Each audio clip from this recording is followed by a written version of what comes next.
Да, здравствуйте, господа. Я в районе Москвы. Это не центр, это спальный район Печатники. В этом районе я прожил 10 лет. И цель моего видео — просто благодарность этому району, потому что 10 лет — это целая эпоха, 10 лет Москвы, 10 лет жизни. Я благодарен Москве, она действительно, вот видите, зажигаются огоньки, это хорошо, Москва участвует в этой жизни, слышит меня. Вот, я благодарен этому городу, потому что я в этом городе приобрел профессию, друзей.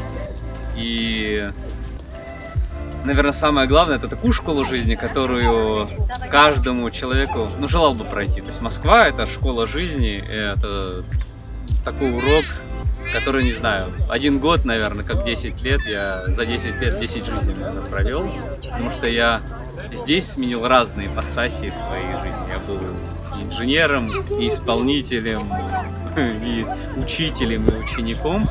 И здесь самые сильные учителя, наверное, в моей жизни, или одни из самых сильных. И вот это ода Москве. А теперь про Печатники. Почему я выбрал этот район? Ну, во-первых, прагматичный интерес был. Я всегда хотел жить как можно ближе к центру. Но финансы позволили только поселиться максимально близко к центру. Это район Печатники. Это, я считаю, недооцененный район, потому что здесь есть и парк, и Москва-река, и жемчужина нашего города Николо-Перервинский монастырь, который красивый, со своими двориками, своей архитектурой, он старинный, недалеко усадьба, он закрытый, этот район, здесь все свои. Здесь такой есть дух, по которому я скучал, живя в Москве, дух маленьких городков. Вот я из Воткинска, Печатники — это такой вот мини-Воткинск, или даже какая-то проекция моего предыдущего города Ижевска. Говорят, в Москве можно найти, каждый может найти все что угодно. В Москве можно найти Милан, чуть-чуть Парижа, чуть-чуть, не знаю, там, Вены. Вот, я нашел чуть-чуть Ижевска, это вот район Печатники. Я, видимо, так тосковал, что Москва мне подарила вот такую возможность, нарисовав такой вот райончик. Он не похож на всю остальную Москву, он не суетной.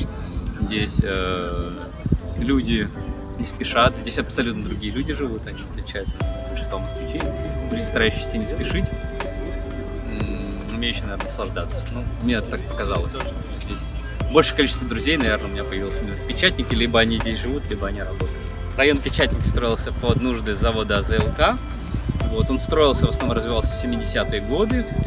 Вот, единственный новый район, такой пятачок, как бы настоящей Москвы, это район, который располагается на месте Сучьих болот. Вот. Местные жители говорят, что Сучьи болота связаны там с тем, что там ведьм топили, кто какие только сказки не придумывал. На самом деле идет название Сучьи болота от Сукино болото. Сукино болото. Вот. А название идет от помещика Сукина, который владел этими землями при Иване Грозном. И говорят, Иваном Грозным был казнен, но это тоже слухи. А так, Сукино болото, да, вот это вот все земли были боярина Сукина, или даже не помещика, боярина Сукина. И вот то, что болото всегда стало мистическим местом, ну, вот типа так. Вот, а на самом деле, вот и также про Печатники. Здесь второй миф, что Печатники — это печатный двор. Нет, здесь плели текстиль печатным способом, и отсюда район Печатники. То есть первоначальное название деревни Печатники произошло от того, что вот здесь ткали ткань. Ну а вторая историческая справка, считается, что район Печатники здесь действительно располагался печатный двор, здесь печатали Библии, это в районе Николо-Перервинского монастыря. И да, Печатники, 2 раза Печатники, потому что и печатали книги, и вот, плели ткань.